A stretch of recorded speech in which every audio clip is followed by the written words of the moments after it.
5 tips to handle office politics effectively.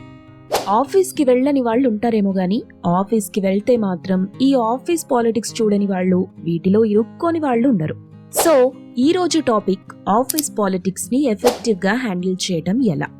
Stay neutral, avoid talking sides in office politics, maintain a neutral space and focus on your work. ఇది చెప్పినంత easy కాదు neutral గా ఉండటం.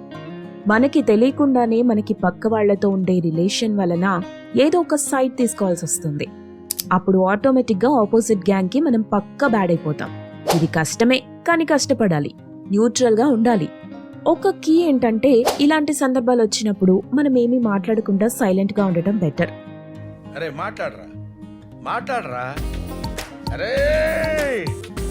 ఎందుకంటే అసలు story ఏంటో మనకి తెలీదు.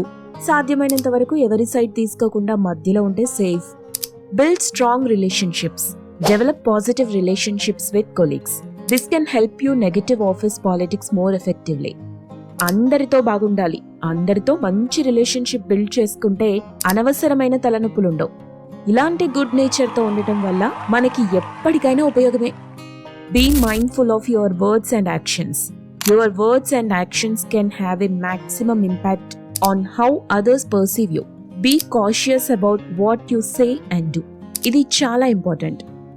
జనరల్ గా మనకెవరైనా వచ్చి వాళ్ళ ప్రాబ్లమ్స్ చెప్పుకున్నప్పుడు లేదా పక్క వాళ్ళ గురించి గాసిప్ చేయడం వల్ల ఈ మూమెంట్ లో మనం కూడా మాట కలిపేసి ఫ్లోలో ఏదో ఒకటి అనేస్తుంటాం. రేపనే రోజు వాళ్ళు ఒకటైనప్పుడు మన మాటలు పక్కా అటువైపు పోతాయి. ఎటొచ్చి వాళ్ళు బాగానే ఉంటారు, మధ్యలో మనం ఇరుక్కుపోతాం. ఇక్కడ ట్విస్ట్ ఏంటంటే మన దగ్గరికి వచ్చి వేరే వాళ్ల గురించి పిచ్చిగా వాగిన వ్యక్తి తనేం మాట్లాడాడో అవతల పర్సన్ కి రివీల్ చెయ్యరు. ఇంకా మన దగ్గరికి ఏం తెలియనట్టొచ్చి అవతల వాళ్ల గురించి మనమేమనుకుంటున్నామో అని టెస్ట్ చేసేవాళ్లు, గేమ్స్ ఆడేవాళ్లు, కొలీగ్స్ మధ్య పుల్లలు పెట్టేవాళ్లు కూడా ఉంటారు.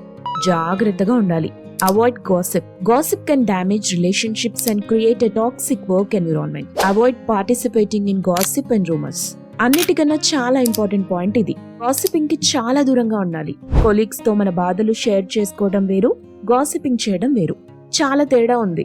మనం ఒకరి గురించి గాసిపింగ్ చేస్తున్నామంటే మన గురించి ఇంకొకరు గాసిపింగ్ చేస్తారు. కర్మ థియరీ కూడా వర్క్ అవుతా ఉంటది. సో మాక్సిమం గాసిపింగ్ కి దూరంగా ఉండాలి. అలాగే రూమర్స్ స్ప్రెడ్ చేయడం అనేది ప్రతి ఆఫీస్ లో జరుగుతూ ఉంటాయి. అందరూ కనెక్ట్ అయ్యే ఎగ్జాంపుల్ చెప్పాలంటే ఒక అబ్బాయి అమ్మాయి కలిసి బ్రేక్స్ కి వెళ్ళినా, లంచ్ చేసినా చాలా మంది లింక్ పెట్టేసి పిచ్చి పిచ్చి రూమర్స్ స్ప్రెడ్ చేస్తా ఉంటారు.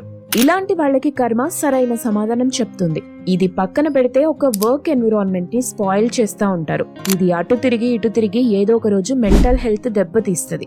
ఒక్కటి గుర్తుపెట్టుకోండి, వర్క్ ఎన్విరాన్మెంట్ ని హెల్దీగా ఉంచుకోవాల్సిన బాధ్యత ఆ టీంలో పనిచేసే ప్రతి ఒక్కరిది. అప్పుడే టీం చాలా బాగుంటది, ఆ టీం ప్రొడక్టివిటీ బాగుంటది, కొలీగ్స్ మెంటల్ హెల్త్ బాగుంటుంది. ఎండ్ ఆఫ్ ది డే ఎంత సంపాదిస్తున్నాం అనేది కాదు, ఆఫీస్కి వెళ్ళినప్పుడు మనం ఎంత ప్రశాంతంగా ఎలాంటి గొడవలు పాలిటిక్స్ లేకుండా పని చేసుకుంటున్నాం అనేదే చాలా important. Focus on your work, concentrate only on your job. వచ్చామా, పని చేసుకున్నామా, వెళ్ళిపోయామా అనే మీటర్లో ఉండేవాళ్ళు ఎప్పుడు కూడా ఆఫీస్ పాలిటిక్స్ లో ఇరుక్కోరు. అలా అని ఎవరితో మాట్లాడకుండా ఉండాలా అంటే అలా కాదు. మనకి ఎవరు ఏంటో ఒక పాయింట్ తర్వాత క్లారిటీ వచ్చేస్తుంది. అలా వచ్చేసిన తర్వాత మనం ఎవరితో సింక్ అవుతామో, మన వేవ్ లెంత్ ఎవరితో మ్యాచ్ అవుతుందో వాళ్ళని పట్టుకుని వాళ్లతో తిరిగితే చాలు. 90% మనకి ప్రాబ్లమ్స్ ఉండవు. నా పర్సనల్ ఎక్స్పీరియన్స్ తో చెప్తున్నా, ఈ మీటర్ లో ఉండే వాళ్ళు ఎప్పుడు సేఫ్ జోన్ లోనే ఉంటారు. వీళ్ల గురించి ఎవడు ఎంత బ్యాడ్ గా చెప్పినా నమ్మరు. ఇదే కాన్సెప్ట్ మీద మళ్ళీ వేరే ఎపిసోడ్ తో వస్తాం. మీరు ఈ వీడియోతో కనెక్ట్ అయితే లైక్ చేయండి. మరిన్ని మంచి కాన్సెప్ట్స్ కోసం మా ఛానల్ ని సబ్స్క్రైబ్ చేయండి. అలాగే మీరు మీ ఆఫీస్ లో ఎదుర్కొన్న పాలిటిక్స్ గురించి, వాటిని మీరు ఏ విధంగా హ్యాండిల్ చేశారో కామెంట్ బాక్స్ లో కామెంట్ పెట్టండి.